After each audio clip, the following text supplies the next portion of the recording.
L'industrie du futur n'est pas un concept nouveau. De nombreuses briques existent depuis plusieurs années. On entend souvent le terme de disruption lorsqu'on parle de l'industrie du futur. Je préfère nettement les termes d'adaptation ou d'évolution. Certes, le marché est en pleine mutation.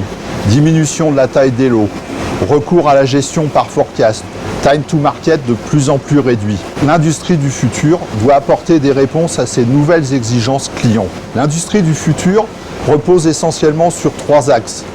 L'intégration du numérique et du digital, l'automatisation renforcée et la maintenance prédictive. Mais le véritable enjeu sera social. Cette mutation nécessitera des capacités d'évolution fortes des personnels de nos entreprises. Celles-ci devront être capables de les accompagner. Nous pensons que cette évolution est inéluctable. Face à une telle situation, on peut être meneur ou suiveur. L'ADN de Micronic nous pousse à être meneur. Bien sûr, cela comporte des risques. Mauvais timing, mauvais choix, coûts supplémentaires. Mais nous pensons que l'ensemble du projet nous permettra de progresser et d'acquérir de l'avance sur nos confrères.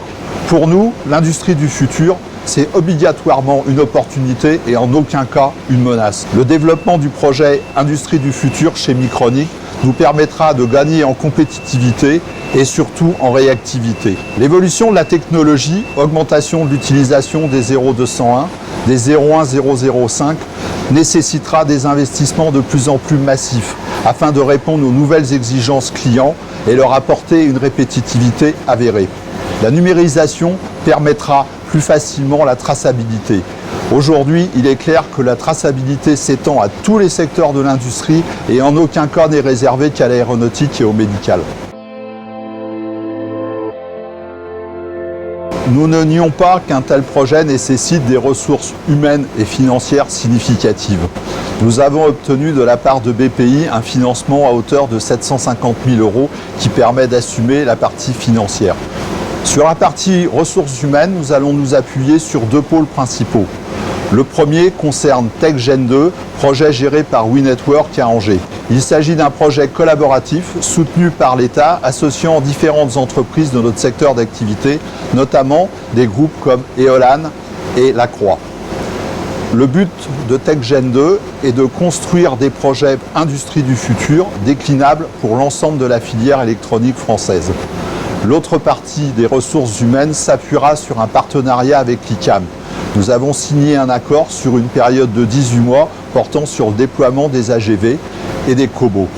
Nous réfléchissons actuellement avec eux sur un projet qui porterait sur l'introduction du numérique au sein de Micronic.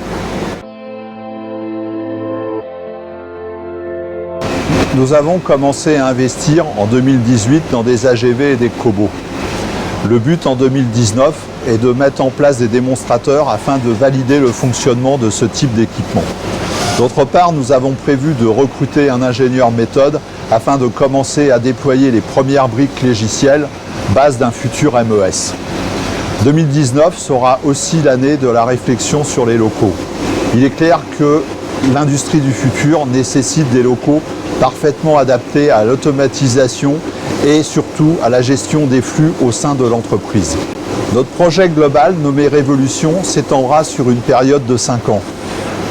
L'industrie du futur est un projet sans cesse renouvelé.